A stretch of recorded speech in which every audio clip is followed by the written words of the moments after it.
And I saw him on the coach, and I thought it was one of the coach's nephews or something, just coming to the game. He was 14 years old, and I couldn't believe what I was witnessing. You've heard him, have you heard about that Rooney? He said, yeah. I said, I played with him last night. What's he like? They said. I said, he should be with us now. Get out of it, Kev, you crazy. What have you been drinking? What are your thoughts on the current Everton setup and Carlo Ancelotti? I think Carlo Ancelotti is doing a great job. I tell you the truth. I know Evertonians want it now.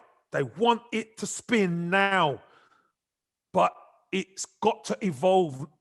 It's got to evolve properly. Because if you try and spin it now, it's not going to work. As we saw, you see Everton play Spurs. This is the ideal scenario. Everton play Spurs and beat Spurs 5-4 after extra time. Fantastic opportunity. Then the next game's Fulham. You think, right, we'll just wipe the floor with Fulham. The emotional drain of that game against Spurs took it out of the players. You could see the players were 2 yards short. But unfortunately, Everton don't have the squad to change 5 or 6 players at the top end to make the game theirs. They don't have the opportunity. They can only change 1 or 2. But, you look at all the other teams, you look at a Man City or whatever, they could change 5 or 6 players at the top end of the pitch. Keep the goalkeeper and the back 4 intact, and an extra midfielder, so the back 6, and go at you with energy, because the front 5 will close you down and press and have more energy. But unfortunately, Everton they just couldn't get going. And I know what it feels like. I watched it and I felt for the fans, because I was on social media with the fan base. And I understand what they're saying. I understand, because they were talking about, he picked the wrong team. And all this comes out because they're not quite there yet. And I get it. But I know Carlo Ancelotti is doing a great job. Everton are still in the shake-up. Let's be honest. They're still in the shake-up. They still could finish above Liverpool. But it's coming. You can feel it. You can feel the momentum coming. Slowly but surely, Carlo Ancelotti is getting there. And this just goes to show that the squad maybe ain't as strong as people think. So Carlo Ancelotti is going to have to go again in the summer. Go again, yeah. And we've said what a massive rivalry it is, Kev. Players don't usually move between clubs. But during your time at Goodison, 2 players made the move across Stanley Park, Abel Xavier and Nick Barmby. Now, obviously, the fans weren't happy. But what was the feeling among the squad? Because I know for you guys, it's a passion, but it's a job at the end of the day as well. What were a lot of Everton players angry and frustrated at the moves, or was it more understandable that it's a career? No, it's for me. It was well. I can only really speak for me. I don't think the players were angry or anything like that. Listen, when you're a player, you've got to do what's right for you at the end of the day, and they're not the first players to ever make the move.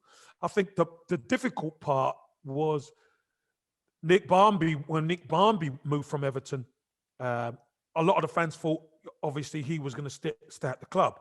And, there was negotiations going on maybe for a new contract or whatever.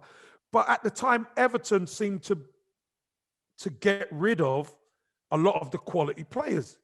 I was upset that the whole midfield that I was thriving with got sold in one summer. It got sold, and Alex Nyarko and Tommy Gravison came in. So the whole midfield gets sold, and then 2 players who I don't know comes into the football club. So again, you got to start learning each other. It's difficult, and I just think the club weren't in a great financial position in order to keep players. So unfortunately, we suffered a bit in that way, letting those players go. But the players have to do what's right for them. You wish them well until we play against them. That's all. And you had a great relationship on the field with Don Hutchison, didn't you? You 2 worked really well together. Yeah, with the brain power, we just connected. It was cerebral. It was Hutch was involved in a lot of the good goals or good moves that I was involved in, and he just knew my game. He knew where I was going to run. he just knew. So, and it's very rare you get players on that wavelength. It's not as if we worked at it in training or anything like that. We didn't work at it, but he just knew where I was going to go and where I was going to run. So it was a joy to play with Hutch. And Kevin, you scored 9 goals in 8 games when you first arrived at Everton to keep them up, and you've had a great affinity with the fans ever since. Yeah, look, the 9 goals in 8 games was special. Obviously, was much needed. But I looked at the squad, and the squad was strong. It's just that Danny Cadamarteri and Franny Jeffers were playing up front, who were good, really good players, talented, but didn't have the know-how, didn't have the experience. And but even before I played my first game, I there was a connection between me and the fan base. And playing my first game, which was the Merseyside derby, and then going from there on in, it seemed that they understood what I was about. I knew what the Evertonians were about, having played against them for quite a few years previously. So, it was just a match made in heaven. And I think we needed each other, to be honest. And I still need the Evertonians, because the Evertonians have always been great for me. And we've mentioned, Kev, that Everton squad had lots of characters. It'd be great to just get your memories on a few of them, if that's okay. Obviously, Thomas Myra was in goal before when I first got to the club. He was a great lad. And, the goalkeepers are crazy. Aren't they? The goalkeepers are crazy. He was a crazy Norwegian, but a great lad. You look at the back, Craig Shaw was at the back. Davy Weir was right back at the time. You had Marco Materazzi, who was there. We'd seen the antics where, he got sent off and he was crying at the side of the pitch. Seen him become a World Cup winner and have that spat with Zinedine Zidane. We had Dave Unsworth, who was still at the club, who's a legend at the club. Great lad, Everton through and through. And, you start going into the likes of Olivier Dacour, John Collins, Tony Grant was there at the time. Nick Barmby was a really, really good player. Franny Jeffers was a bundle of fun. Danny Cadd was a bundle of fun. Richard Dunn was a bundle of fun. Michael Ball was a bundle of fun. Young players who had a bit about them, very talented, but had a lot of joy playing for the club. Dave Watson was coach, stroke captain, fantastic of the club. Led by example all the time. Coming into that, Richard Goff, led Rangers to 9 in a row, was superb leader. Abel Xavier, Mr. Flamboyant, blonde hair, blonde beard. There was plenty of characters, and there was not only characters in the squad, but the characters off the pitch.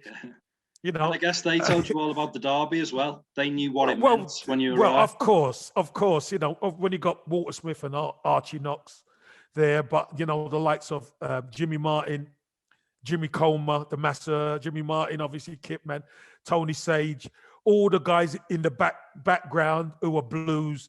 Do you know what I mean? They drill it into you. You know what I mean? Make sure the derby, they grab you. You know what I mean? They come into your face. Make sure.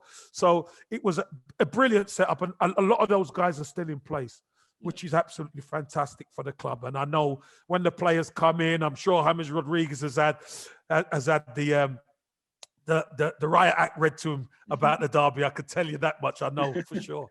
And what are your memories of Big Dunk, who's there now as one of the assistants? Big Dunk is Everton through and through, as you know. I have a great relationship with Big Dunk. Obviously played with Fergie. Walter Smith actually asked me, he said, I've got an opportunity to bring Dunk back to the club. What do you think? And I said, bring him back, definitely, because I know what Fergie at times is unplayable. But I just think he's someone at the club who's got that feeling for the club. He's got the feeling for the place. He's got the feeling for the fan base. And I was so pleased and proud to see him when he took over as manager make such a significant change with the formation, understand the players and go 4-4-2, beat Chelsea, got some great results. And that kind of set the platform for Carlo Ancelotti to come in. And it was great that Carlo Ancelotti made Fergie's number 2. So that bind the club to the fan base rings true. He has got his finger on the pulse when it comes to Everton, and he's so generous, he's genuine, moving down the line, I'm sure he will be full-time manager again one day. And another big Evertonian you played with, Kev, is Wayne Rooney. What are your first memories of him when he first burst onto the scene? Well, he didn't burst onto the scene the first time I saw him. He was 14 years old, and I couldn't believe what I was witnessing when I saw him play. Taffy said to me, play with him like a first-team player. And I saw him on the coach, and I thought it was one of the coach's nephews or something, just coming to the game. He's getting changed in the dressing room. I thought he was, just coming out for the warm-up. I didn't even know he was starting. He said, "You've heard of that about the kid Rooney?" I said, "Yeah." He said, "That's him. Play with him, treat him like a first-team player." Okay.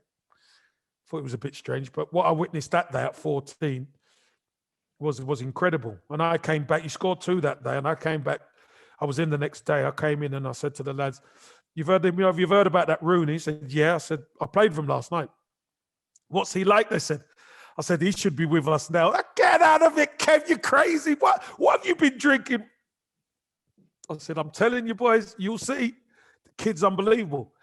2 years later, forward 2 years, he comes in straight from school. All the lads after one day were like, it was brilliant, absolutely brilliant. Had a brilliant career.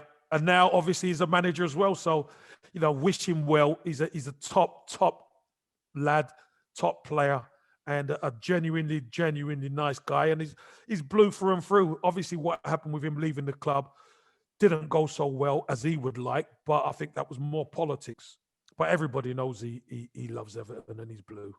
And just for a final memory on a player, Kev, you said Tommy Gravison came in. What was it like training with him every day? Because I know he was another larger-than-life character. Tommy was mad as a box of frogs, isn't he? He's crazy. He was brilliant, but he was obviously getting to know Tommy over the years. He just got more outrageous every season, to be honest with you. But he was a great character to have around.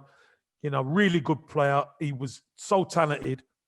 Hence, him leaving Everton to go to Real Madrid. That proved, how talented he was. But no, he was a really, really good lad, and had a good time with him.